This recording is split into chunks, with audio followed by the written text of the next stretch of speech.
రాష్ట్ర అభివృద్ధికి కేంద్ర సహకారం ఉంటుందని ప్రధాని మోదీ హామీ ఇచ్చారన్నారు సీఎం చంద్రబాబు.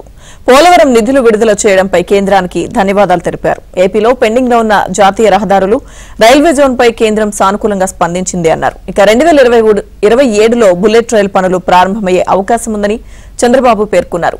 కేంద్రానికి గ్యాస్ రాయితీలను వివరించినట్లు వెల్లడించారు. కుమారస్వామి గారితో కూడా మాట్లాడినప్పుడు వేరియస్ ఆల్టర్నేటివ్స్ ఏమున్నాయో అవన్నీ కూడా మాట్లాడాం. ఇది over a period of time దీనిపైన శ్రద్ధ పెట్టకుండా ఈ ఇండస్ట్రీని సిక్ చేసే పరిస్థితికి వచ్చారు. ఈరోజు ఒక 1300 కోట్లు, ఒక 1400-1500 కోట్లు డబ్బులు ఇచ్చారు. ఇచ్చి దాన్ని రివైవ్ చేయడానికి ఒక ఫర్నేస్ పనిచేస్తా ఉంది. BAFR పోయే సమయంలో ఆ డబ్బులు కట్టారు బ్యాంకులకంతా. అందువల్ల ఇప్పుడు వాళ్ళు కొంత వెయిట్ చేసే పరిస్థితికి వచ్చారు. అయితే దీన్ని పూర్తిగా రివైవ్ చేయాలి. రివైవ్ చేయాలంటే ఏమేమి ప్రత్యామ్నాయాలు ఉన్నాయో అవన్నీ వర్కౌట్ చేస్తున్నారు. అయితే కొన్ని ఇబ్బందులు కూడా ఉన్నాయి. అవి కూడా ఏ విధంగా ఓవర్కమ్ కావాలి, ఎట్లా శాశ్వత పరిష్కార మార్గం ఉంటుంది, దానిపైన ఎగ్జామిన్ చేస్తున్నాం. ఆఖరికి ఒకసారి మాట్లాడినాక ఒక ఐడియా వస్తుంది.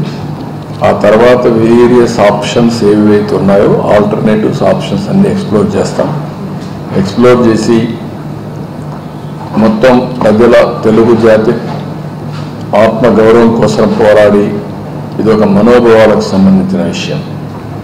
అయితే దీన్ని సక్రమంగా చేయనీయకుండా అనేక విధాలుగా ఎవరు ఏ విధంగా చేశారో అది నా దగ్గర ఫస్ట్ హ్యాండ్ ఇన్ఫర్మేషన్ లేదు. కానీ కొద్దిగా అడ్మినిస్ట్రేషన్ ఫెయిల్యూర్ కావచ్చు, రాంగ్ టైంలో కొన్ని నిర్ణయాలు చేయడం కావచ్చు, అల్టిమేట్గా ప్రాజెక్ట్ అయితే ఇబ్బందులు పడ్డది.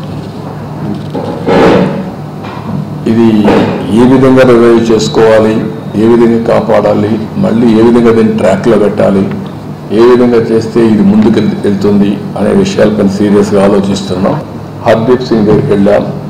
ఏదైతే 65 లక్షలు PM ఉజ్వల యోజన కింద మనకు రాకుండా పోయింది, దానికి కారణం అర్లీగా మనం చేశామనే నెపంతో అది కూడా దీపం కింద ఇచ్చామని దాన్ని ఎక్స్ప్లెయిన్ చేశాను.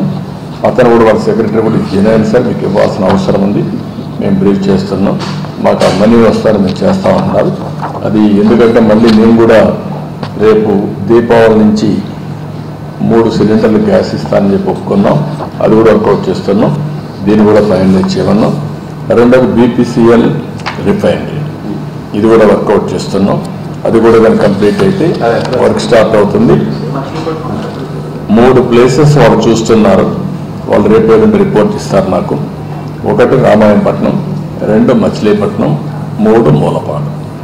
ఈ 3 చూసి అవసరమైతే కృష్ణపట్నం కూడా చూడమన్నాను. మీకు ఎక్కడ నచ్చితే అక్కడగా మీరు వెళ్తే మీ ఎక్స్పర్ట్స్ని పెట్టుకొని రిపోర్టు నేను ఇమీడియట్గా ఫైనలైజ్ చేస్తాను. ఈ 4 ప్లేసుల్లో ఒక ప్లేస్లో పెడతా ఉన్నారు. అతి త్వరలో కంప్లీట్ చేయమన్నాను. కోస్టల్ ఏరియాలో ఒక్కొక్క జిల్లాలు ఇప్పుడే చెప్పాను. శ్రీకాకుళంలో 9,000 ఎకరాలు ఉంది, కొన్ని ఇక్కడ 3,000 ఉంది, కొన్ని 5,000 ఉంది. ఆ ల్యాండ్ అంతా మనకి ఇస్తే మనం ఇండస్ట్రియలైజేషన్కు ఇన్ఫ్రాస్ట్రక్చర్కు ఉపయోగించుకుంటాం. సో అదొక 20,000 ఎకరాలు వస్తుంది. అది కూడా మాట్లాడాను. ఇది కాకుండా మిడ్ బ్రిడ్జ్, ఓర్వకల్లు, కోపర్తి, ఈ రెంటికి ఒక 5,000 కోట్లు ఇచ్చారు. అవి కూడా వర్క్ స్టార్ట్ చేస్తున్నాం. మొన్న క్యాబినెట్లో వాళ్ళు ఇచ్చేశారు. మనం కూడా దాన్ని స్ట్రీమ్లైన్ చేసి టెండర్స్ పిలుస్తున్నాం, ఫైనలైజ్ చేస్తాం. లెదర్ పాలసీ కూడా తీసుకొస్తే కొంత డబ్బులు ఉన్నాయి, కూడా ఇస్తా ఉన్నారు. దాన్ని కూడా ఒక లెదర్ పాలసీ కూడా తీసుకొస్తాం, దాన్ని ప్రమోట్ చేస్తాం. ఇప్పుడు నేషనల్ హైవేస్ ఉన్నాయి. ఆంధ్రప్రదేశ్ రాష్ట్రం నేషనల్ హైవేస్ని నెగ్లెక్ట్ చేశారు. ఒక చిన్న ల్యాండ్ ఎక్విజిషన్ ప్రాబ్లం వస్తే దాన్ని పట్టించుకోలేదు కాబట్టి రోడ్డు నిలిచిపోయింది. అదే వేరే రాష్ట్రాల్లో ఎప్పటికప్పుడు సమన్వయం చేసుకొని అవన్నీ పూర్తి చేశారు. మీరు అర్థం చేసుకోవాలి. నెంబర్ 1. నెంబర్ 2, రైల్వే లైన్లు ఎక్కడ ఎవరు పట్టించుకోలేదు.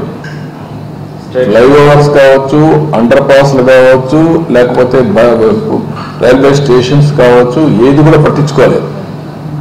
దానికి వీళ్ళు ఇవ్వాల్సినటువంటి మ్యాచింగ్ గ్రాంట్ కూడా ఇవ్వడమా లేదా ఏం చేస్తారో కూడా చెప్పకుండా అడ్డంపడ్డారు.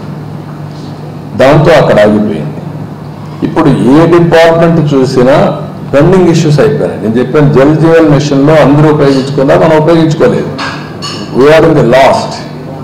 మీరు అన్నట్టు మనకు రావడం కాదు, కేంద్ర ప్రభుత్వం ఏదైతే ఒక స్కీమ్ ఇచ్చిన తర్వాత ఆ స్కీమ్ అన్ని రాష్ట్రాలకు ఎక్స్టెండ్ చేస్తే ఆంధ్రప్రదేశ్ రాష్ట్రం పూర్తిగా వినియోగించుకోకుండా వచ్చిన డబ్బులు కూడా డైవర్షన్ చేసి యూసీలు ఇవ్వకుండా ఢిల్లీలో ఎక్కడ పోయినా యూసీలు మనం అడిగే పరిస్థితికి వచ్చాం.